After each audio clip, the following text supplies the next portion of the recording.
So hey guys, I hope you guys enjoyed the first chapter of Pride and Prejudice. So now I'm gonna read chapter 2, which is pretty short. So I think I'm gonna do chapter 3 and chapter 2 together. So here we go. Chapter 2. Mr. Bennet was among the earliest of those who waited on Mr. Bingley. He had always intended to visit him, though to the last always assuring his wife that he should not go. Until the evening after the visit was paid, she had no knowledge of it. It was then disclosed in the knowing manner, observing his second daughter employed in trimming a hat. He suddenly addressed her with, "I hope Mr. Bingley will like it, Lizzie." "We are not in a way to know what Mr. Bingley likes," said her mother resentfully, "since we are not to visit." "But you forget, mamma," said Elizabeth, "that we shall meet him at the assemblies, and that Mrs. Long promised to introduce him." "I do not believe Mrs. Long will do any such thing. She has 2 nieces of her own. She is a selfish, hypocritical woman, and I have no opinion of her. No more than have I," said Mr. Bennet, "and I am glad to find that you do not depend on her serving you." Mrs. Bennet designed not to make any reply, but, unable to contain herself, began scolding one of her daughters. "Don't keep coughing so, Kitty. For heaven's sake, have a little compassion on my nerves. You tear them to pieces." "Kitty has no discretion in her coughs," said her father. "She times them ill." "I do not cough for my own amusement," replied Kitty frightfully. "When is your next ball to be, Lizzie?" "To-morrow fortnight." "So it is," cried her mother, "and Mrs. Long does not come back till the day before, so it will be impossible for her to introduce him, for she will not know him herself." "Then, my dear, you may have the advantage of your friend, and introduce Mr. Bingley to her." "Impossible, Mr. Bennet. Impossibly when I am not acquainted with it myself. How can you be so teasing?" "I honor your circumspection.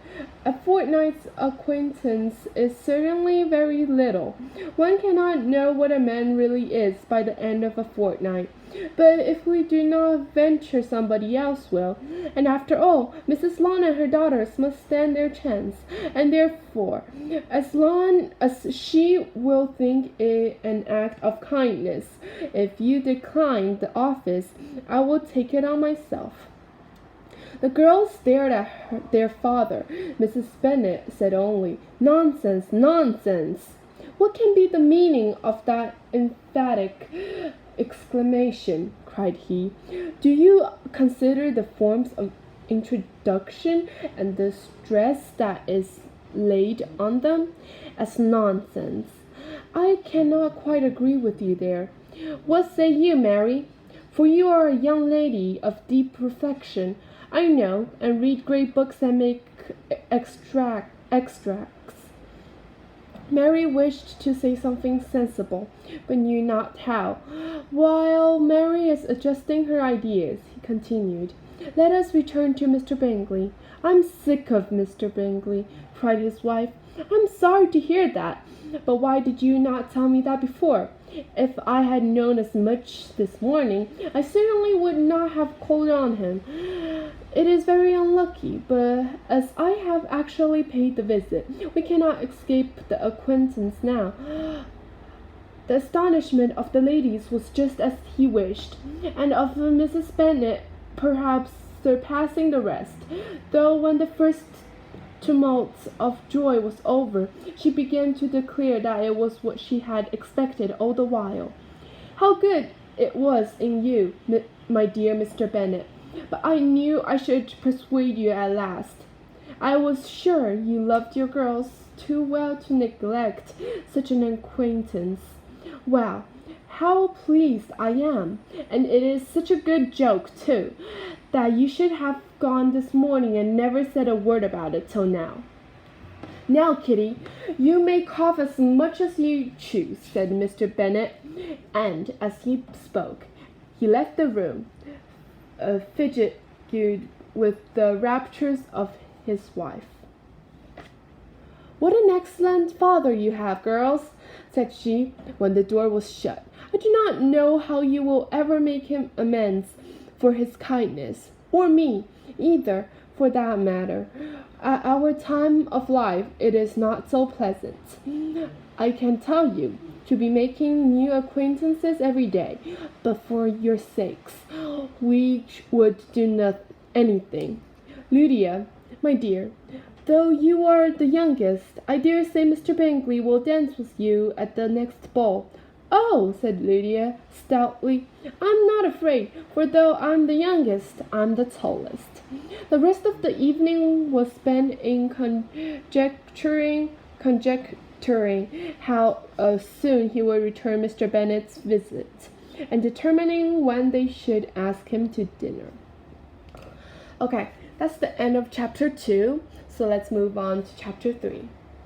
Not all that Mrs. Bennet, however, with the assistance of her 5 daughters, would ask on the subject, was sufficient to drawn from her husband any satisfactory description of Mr. Bingley. They attacked him in various ways, with bare-faced questions, ingenious suppositions, and distant surmises, but he eluded the skill of them all, and they were at least obliged to accept the second-hand intelligence of their neighbor, Lady Lucas. Her report was highly favorable.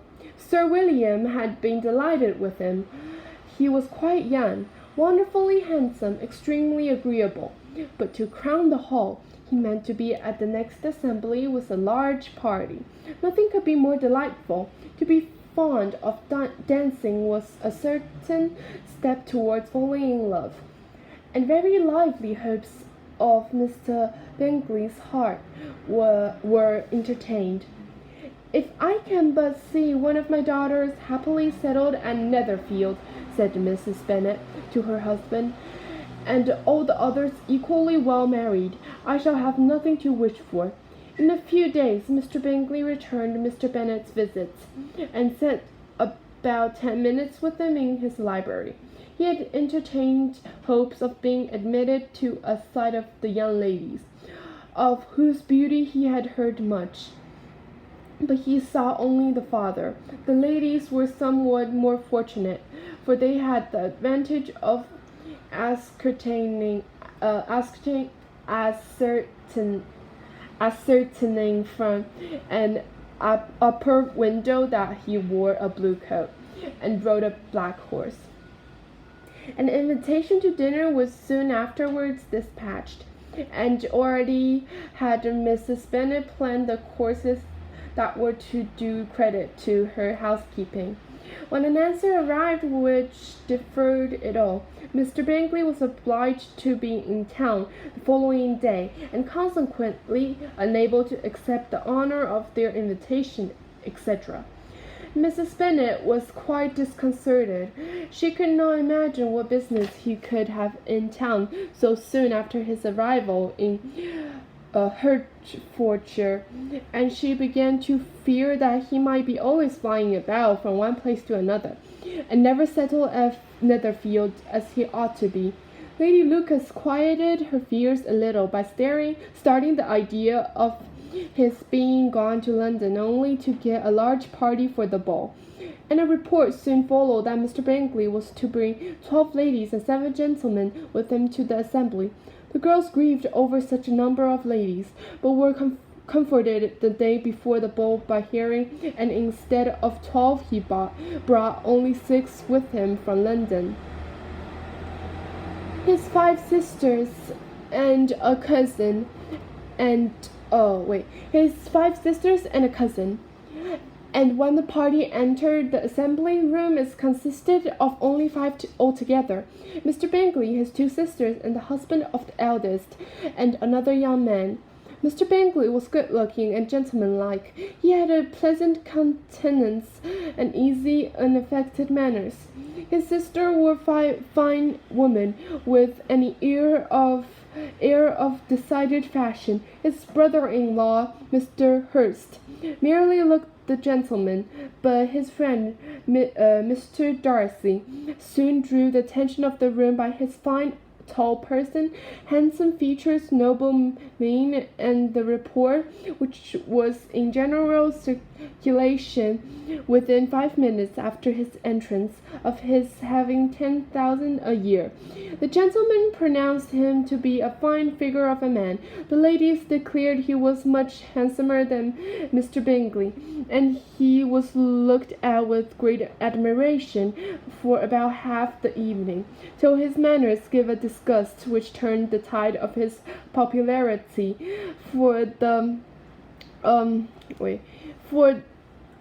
For he was discovered to be proud, to be above his company, and above being pleased, and not all his large estate in Derbyshire could then save him from having a most forbidding, disagreeable countenance, and being unworthy to be compared with his friend. Mr. Bingley had soon made himself acquainted with all the principal people in the room. He was lively and unreserved, danced every dance, was angry that the ball closed so early, and talked of giving one himself a Netherfield. Such amiable quality must speak for themselves. What a contrast between him and his friend. Mr. Darcy danced only once, and Mrs. Hurst, and once was Miss Bingley declined being introduced to any other lady, and spent the rest of the evening in walking about the room, speaking occasionally to one of his own party. So to be honest, I kind of think Mr. Bingley's friend is kind of like a dick. Like, I know he's handsome, but still, you don't have to be so like an a-hole, you know? So let's continue. His character was decided. He was the proudest, most disagreeable man in the world, and everybody hoped that he would never come there again. Amongst the most violent against him was Mrs. Bennet, whose dislike of his general behavior was sharpened into particular resentment by his having slighted one of her daughters. Elizabeth Bennet had been obliged by the scarcity of gentlemen. Elizabeth Bennet had been obliged by the I will just start all over.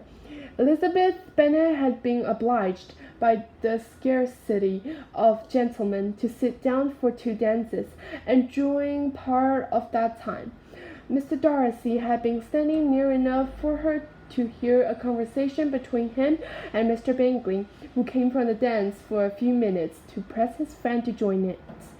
"Come, Darcy," said he, "I must have you dance. I hate to see you standing about by yourself in this stupid manner. You had much better dance." "I certainly shall not. You know how I detest it, unless I am particularly acquainted with my partner. At such an assembly as this, it will be insupportable. Your sisters are engaged, and there is not another woman in the room who it would not be a punishment to me to stand up with. It would not be so fastidious as you are," cried Mr. Bingley. "For a kingdom, upon my honor, I never met with so many pleasant girls in my life as I have this evening, and there are several of them, you see, uncommonly pretty." "You are dancing with the only handsome girl in the room," said Mr. Darcy, looking at the eldest Miss Bennet. "Oh, she is the most beautiful creature I ever beheld. but there is one of her sisters sitting down just behind you, who is very pretty, and I dare say very agreeable. Do let me ask my partner to introduce you. Which do you mean?" And turning around, he looked for a moment at Elizabeth. Still catching her eye, he withdrew his own and coldly said, "She is tolerable, but not handsome enough to tempt me. I am in no humor at present to give a consequence to young ladies who are slighted by other men. You had better return to your partner and enjoy her smiles, for you are wasting your time with me." Mr. Bingley followed his advice. Mr. Darcy walked off, and Elizabeth remained with no very cordial feelings toward him.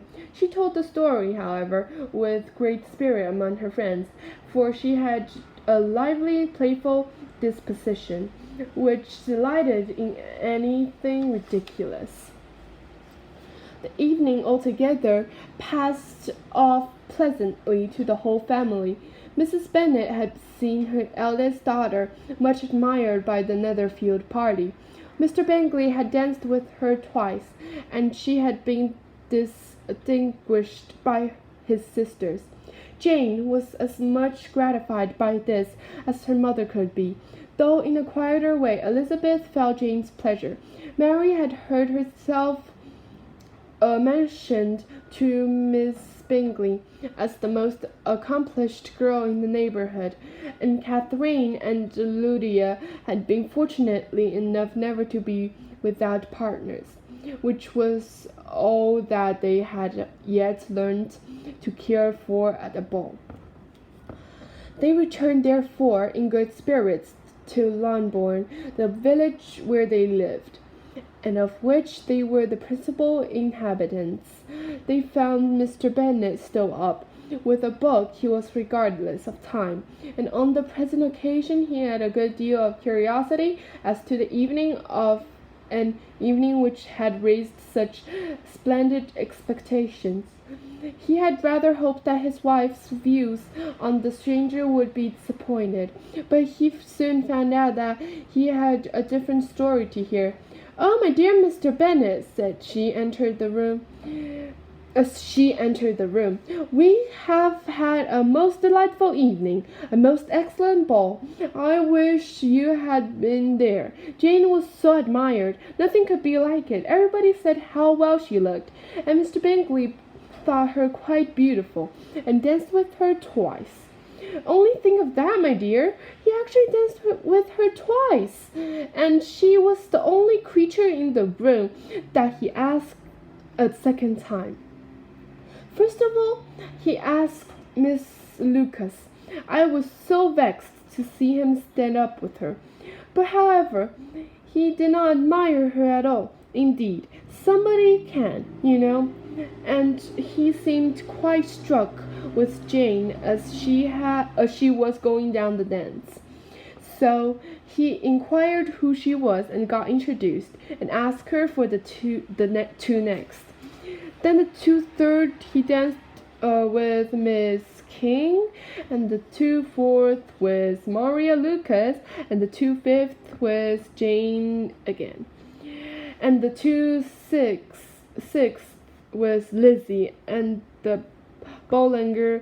If he had any compassion for me, cried her husband impatiently, he would not have danced half so much. For God's sake, say no more of his partners. Oh, that he had sprained his ankle in the first place. Oh, my dear, I am quite delighted with him. He is so excessively handsome, and his sister a charming woman. I never in my life saw anything more elegant than their dresses. I dare say the lace upon Mrs. Hurst's gown." Here she was interrupted again. Mr. Bennet protested against any description of finery. She was therefore obliged to seek another branch of the subject, and related with much bitterness of spirit and some exaggeration the shocking rudeness of Mr. Darcy. But I can assure you, she added, that Lizzie does not lose much by not suiting his fancy, for he is a most disagreeable, horrid man, not at all worth pleasing, so high and so conceited that there was no enduring him. He walked here and he walked there, fancying himself so very great, not handsome enough to dance with. I wish you had been there, my dear, to have given him one of your set downs. I quite detest the man. So that's the end of chapter 3. Hope you guys enjoyed it. Bye.